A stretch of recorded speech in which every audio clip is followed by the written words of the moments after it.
মূর্তির সামনে এটা কিসের ঘট? যোগমায়ার ঘট। যোগমায়া, হ্যাঁ, আদ্যা শক্তি মহামায়া যোগমায়ার ঘট। গৌর জানে? কিচ্ছু জানে না, কিচ্ছু জানে না। জানে? হ্যাঁ, বলছে ঘটের ওপরে এই ফলটা কিসের ফল দিয়ে আছে? এটা ডাব ফল। বাবা, ডাবের জন্ম কোথা থেকে জানো? তুই তাহলে বল। বলবো? হ্যাঁ বল শুনি। হ্যাঁ, দাপুর যুগ যখন শেষ, কলিযুগ প্রারম্ভে সৃষ্টিকর্তা, সংহারকর্তা, পালনকর্তা, অনেক অনেক ভাবে এই তত্ত্বটা বলা যায়। আমি একরকম ভাবে বলছি। সৃষ্টিকর্তাকে ব্রহ্মা, এই তো ব্রহ্মার পুত্রকে, ব্রহ্মার পুত্রকে অত্রি, অত্রির পুত্র সোম, সোমের পুত্র বুধ, বুধের পুত্র পুরুবা, পুরুবার পুত্র আয়ুষ, আয়ুষের পুত্র নহুষ, নহুষের পুত্র যজাতি, যজাতির পুত্র যদু, যদুর পুত্র কুরু, কুরুর পুত্র জন্মেঞ্জয়, জন্মেঞ্জয়ের পুত্র প্রতিষ্ঠান, প্রতিষ্ঠানের পুত্র মনুষ্যয়, মনুষ্যের পুত্র চারুকল, চারুকলের পুত্র শত্রু, শত্রুর পুত্র বহুবল, বহুবলের পুত্র সংজাতি, অনেক আছে। সংজাতির পুত্র অসংজাতি, অসংজাতির পুত্র রুদ্রাক্ষ, রুদ্রাক্ষের পুত্র ঋতেশু, ঋতেশুর পুত্র রস্তিনাথ, রস্তিনাথের পুত্র রাবি, রাবির পুত্র দুষ্মন্তর, দুষ্মন্ত পুত্র ভরত। আর বলবো ভরতের পুত্র যমন, যমনের পুত্র দিতি, দিতির পুত্র উপচরণ বসু, উপচরণ বসুর পুত্র জরাসন্ধ, জরাসন্ধের পুত্র দিলীপ, অনেক আছে। দিলীপের পুত্র ঋক, ঋকের পুত্র অজতায়ী, অজতায়ীর পুত্র আক্রমণ। বলতে গেলে সকাল হয়ে যাবে। আক্রমণের পুত্র সিনিধি, সিনিধির পুত্র শান্তনু, মানে এরকম ভাবে অনেক আছে। ভক্তমন্ডলী, ভক্তি মধিমা, আজকে দাপুর যুগ যখন শেষ, কলিযুগ প্রারম্ভ, সৃষ্টিকর্তাকে বলল ব্রহ্মাকে, এ ব্রহ্মা তুমি সৃষ্টি করো। ব্রহ্মা এবার সৃষ্টি করছে। ও ব্রহ্মা তুমি কি সৃষ্টি করছো? না, গাছ থেকে আমি মানুষ ফলাবো। তত্ত্বটা ধান দেবেন মা। গাছ থেকে মানুষ ফলাবে। নারায়ণ মনে মনে ভাবছে গাছ থেকে যদি মানুষ হয় দেবতা দিকে কেউ মানবে কি? মা মানবে? গাছের পাতা যদি টাকা হতো কীর্তন করতে আসতো কেউ? গোটা কত তেঁতুল গাছ লাগাতাম। কি গাছের পাতা টাকা হলে কীর্তন শুনতে আসতো না কীর্তন করতে আসতো? হ্যাঁ, নারায়ণ মনে মনে ভাবছে এটা তো সম্ভব নয়। নারায়ণ বলছে ও ব্রহ্মা, ব্রহ্মা তুমি কি করছো? ও ব্রহ্মা তুমি কি করছো? একটা মানুষকে যদি বারবার জিজ্ঞাসা করে সে তো রেগে যাবে। ও ব্রহ্মা তুমি কি করছো? যেই বলেছে তোমার মাথা করছি, নারায়ণ বলছে এই মাথাই হলো। ব্রহ্মা যে গাছটা তৈরি করলো সেটা হলো ডাব গাছ বা নারকেল গাছ। ডাব গাছ যদি কেউ কেটে দেয় ব্রহ্ম হত্যার ভাগী হবে। ভালো করে শুনে নিন, ডাব গাছ কাটতে গেলে তাকে পুজো করে, ভোগ নিবেদন করে, বিসর্জন করে তবে কাটতে হয়। আর যদি পুজো না করে কেটেছ ব্রহ্ম হত্যার ভাগী হলে। ডাব গাছ কিন্তু ব্রাহ্মণ, ব্রহ্মা নিজের হাতে তৈরি করেছিল। বলে এ যে গাছটা হলো এটা হলো ডাব গাছ বা নারকেল গাছ। এর ফল যে হবে, এর ফল সমস্ত দেবদেবীর ঘটেতে প্রতিষ্ঠিত হবে। যোগমায়া আসতে, যোগমায়া বলছে এই যে এত সুন্দর গাছ হলো, এত সুন্দর ফল হলো, আমি যোগমায়া আমি ফলের উপরে সোজা হয়ে দাঁড়িয়ে থাকতে চাই। কে আছে ফলের উপরে সোজা হয়ে দাঁড়িয়ে? ওই সৃষ্টি, স্বয়ং যোগমায়া। দেখবেন ব্রাহ্মণরা ডাবের উপরে সিঁদুর দিয়ে দেয়, শিশেতে শাঁখা নোয়া পরিয়ে দেয়, ওই যোগমায়াকে দিল। ভোলানাথের মাথায় আছে কে? গঙ্গা। ডাবের ভেতরে জল এলো কোথা থেকে? গঙ্গা বলছে গাছ যখন হয়েছে, ফল যখন হয়েছে, যোগমায়া যখন ওপরে স্থান পেয়েছে, আমি গঙ্গা ভেতরে প্রবেশ করতে চাই। গঙ্গাকে বলছে ও গঙ্গা ভেতরে কোথায় প্রবেশ করবে? আমি ফলের ভেতরে প্রবেশ করব। গঙ্গা যেই ভেতরে প্রবেশ করেছে, ভোলানাথ সঙ্গে সঙ্গে মুখটাকে টিপে ধরেছে। দেবেন ডাবের মুখটা গোল করে নকশা কাটা আছে, আছে না? গঙ্গা যাতে বেরিয়ে যেতে না পারে। ধরিত্রী মা, আমাদের বসু মাতা, ধরিত্রী মা বলছে বারে বা, এত সুন্দর গাছ হলো, এত সুন্দর ফল হলো, যোগমায়া স্থান পেল, হ্যাঁ, আর আমি ধরিত্রী মা, আমি যে গাছকে ভার গ্রহণ করে রেখেছি, আমি কিছু প্রসাদ পাবো না? পাবে। ধরিত্রী মা সবার আগে প্রসাদ পাবে। কোন দিন? মর্তের ভক্তরা যেদিন এই ফলকে অমৃত ভেবে পান করতে যাবে, সেদিন তুমি প্রসাদ পাবে। ডাবকে কেটে যখন খায়, জলটা মাটিতে পড়ে না পড়ে না? পরে পড়ে না পড়ে না? ওগো সেদিন তুমি প্রসাদ পাবে, সেদিন তুমি প্রসাদ পাবে, সেদিন তুমি প্রসাদ পাবে, যেদিন ভক্তরা কেটে খাবে, সেদিন তুমি প্রসাদ পাবে, যেদিন ভক্তরা কেটে খাবে, সেদিন তুমি প্রসাদ পাবে, আর হরি হরি হরি বলে, সেদিন তুমি প্রসাদ পাবে, হরি হরি হরি বলে, সেদিন তুমি প্রসাদ পাবে, সেদিন তুমি প্রসাদ পাবে। শোনো, এই ফল যেদিন পেকে যাবে, এই ফলটা যেদিন পেকে যাবে, আমি দেবাদিদেব মহাদেব, আমার যেমন তিনটে নয়ন, এই ফলটা পেকে গেলে এরও তিনটে নয়ন থাকবে। নারকেলে কটা চোখ? তিনটে চোখ।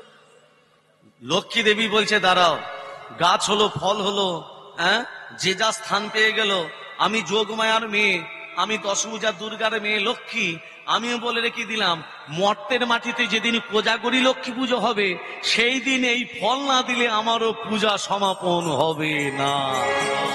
কোজাগরী লক্ষ্মী পূজা চিনে নারকল দেয় না? দেয় না? আপনাদের কাছে আছে নাকি জানি না, সব জায়গায় কিন্তু তত্ত্বটা এটা কিন্তু এটাই। রাধে রাধে। রাধে আজকে দেখুন, আজকে পদ্মা দেবী কি করেছে, তার ছেলে নারায়ণকে নিয়ে আজকে শয়নে আছে। আর গৌর কোথায় আছে? গৌর কোথায় আছে? বাসুদেব দত্তর কাছে। গিরিধারী গোপাল ব্রজ গোপদুলাল, তুমি অপরূপ লীলা করো গৌরনার তোমার। হরি গোপাল ব্রজ গোপদুলাল, অপরূপ লীলা করো করুণার তমাল। গিরি হরি গোপাল, যশোদার নয়নে তুমি ননিচ, নন্দ দুলাল তুমি আনন্দ কিশোর।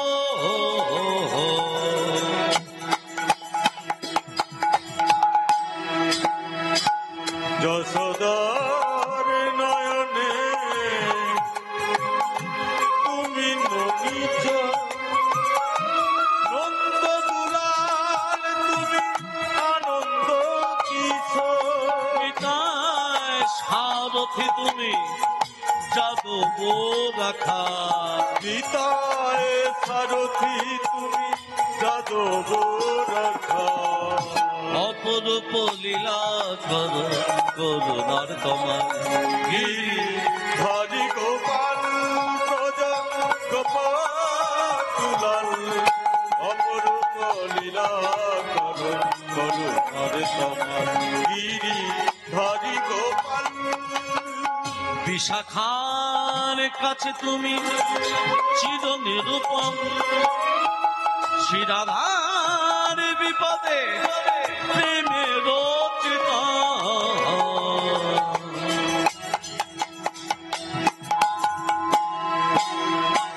বিশাখার কাছে তুমি চির নিরূপণ, শিরাধার বিপদে প্রেমের চেতন।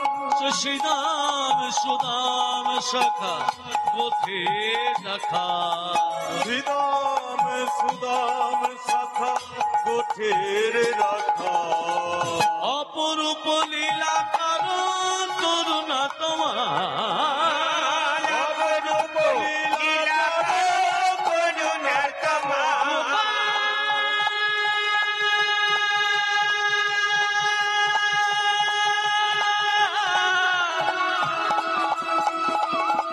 গিরিধারী হে হে গো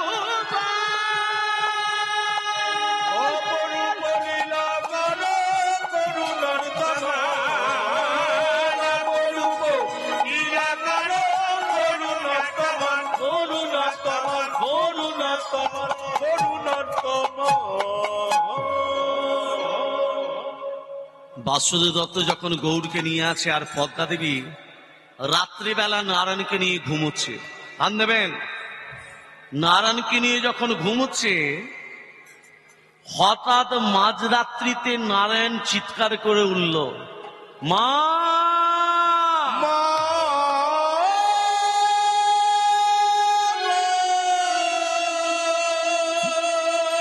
হে নারায়ণ, নারায়ণ এ কি হলো?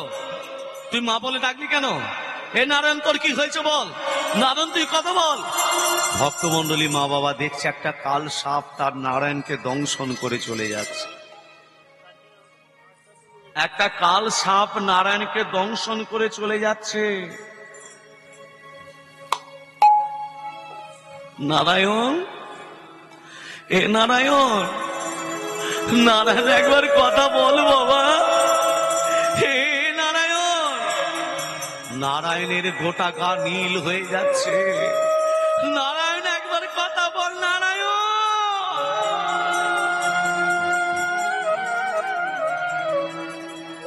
ছেলেকে নিয়ে মা সারা রাত কাঁদতে শুরু করে দিল।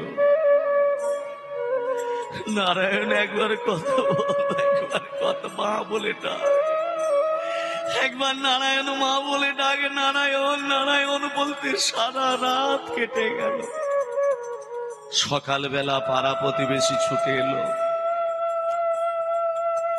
পদ্মা, সাপে কাটা ছেলেকে বেশিক্ষণ রাখতে নেই পদ্মা, ভেলায় ভাসিয়ে দিকে যা। ভক্তমন্ডলী মা বাবা, আজকে পদ্মা দেবী ভেলা তৈরি করলো। আমি আমার ছেলেকে ভেলায় ভাসাবো কি করে? আমি যে গর্ভধারিণী মা, আমি আমার ছেলেকে ভেলায় ভাসাবো কি করে? ভেলা তৈরি করলো, ভেলার ওপরে নারায়ণকে বসালো। এবারে ভেলাটাকে ভাসাবে কে? গৌ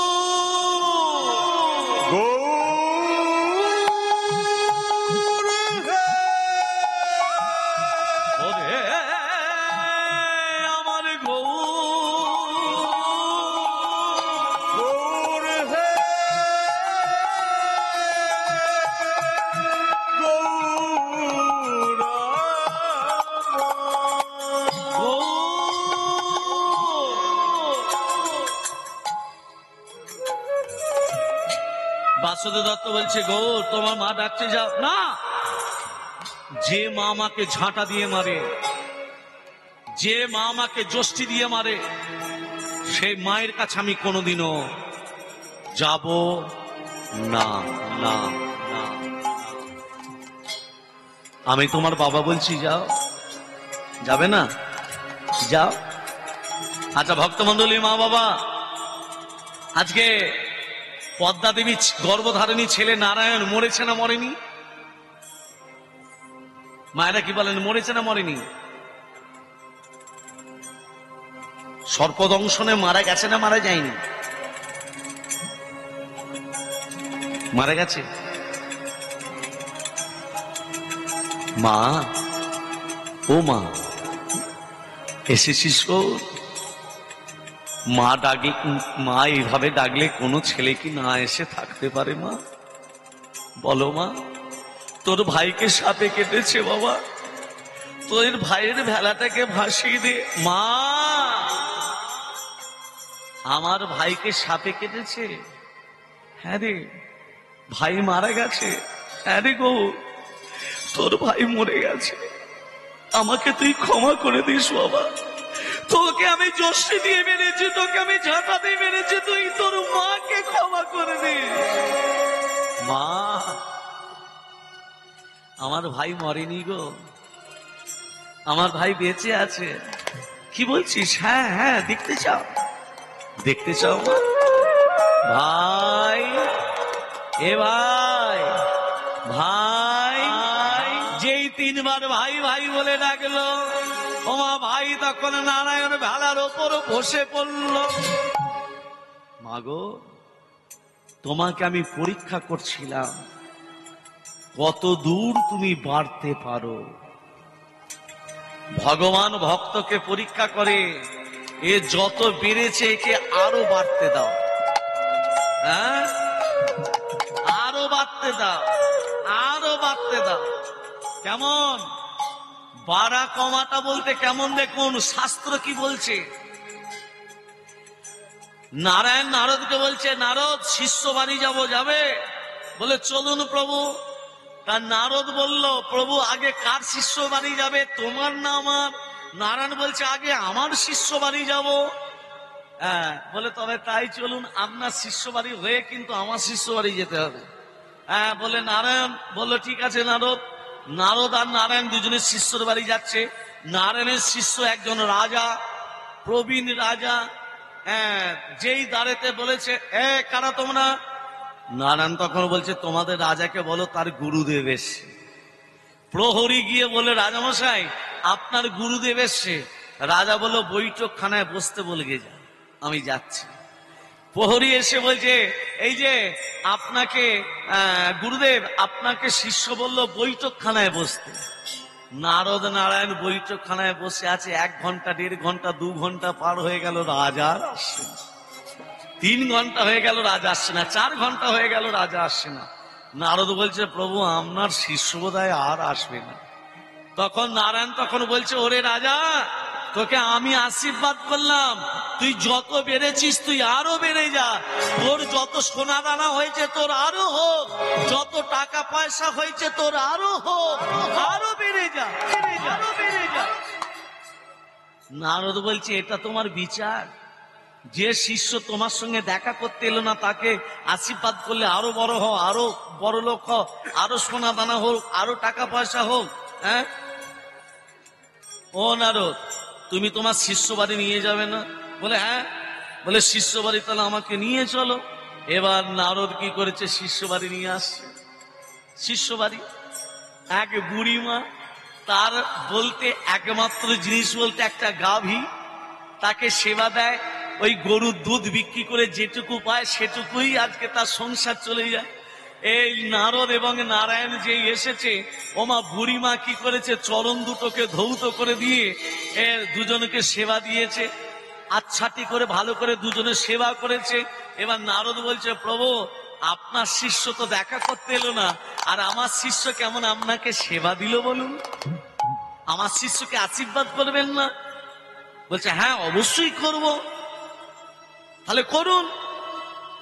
তোর শিষ্যকে আশীর্বাদ করলাম, তোর শিষ্যর গরু যেটা আছে ওই গরুটা মরে যাবে। বলছো, নিজের শিষ্যর বেলা বলছো আরো বড় হও, আরো অনেক বড় হও, আর আমার শিষ্যর বেলা তুমি কি বললে? কি বললে তুমি? গরুটা মরে যাক বললে? ওরে, ওই গরুটা মরে গেলে গরুটা শোকে, বুড়িটাও মরে যাবে। কিছুদিন বাদ দেখাচ্ছে, এই যে কিছুদিন বাদ দেখাচ্ছে কি, কিছুদিন বাদ দেখাচ্ছে শিষ্য, নারদের শিষ্য রাধা গোবিন্দের চরণ ধৌত করছে, আর তার রাজা নরকে ডুবছে আর উঠছে। এর সঙ্গে তত্ত্ব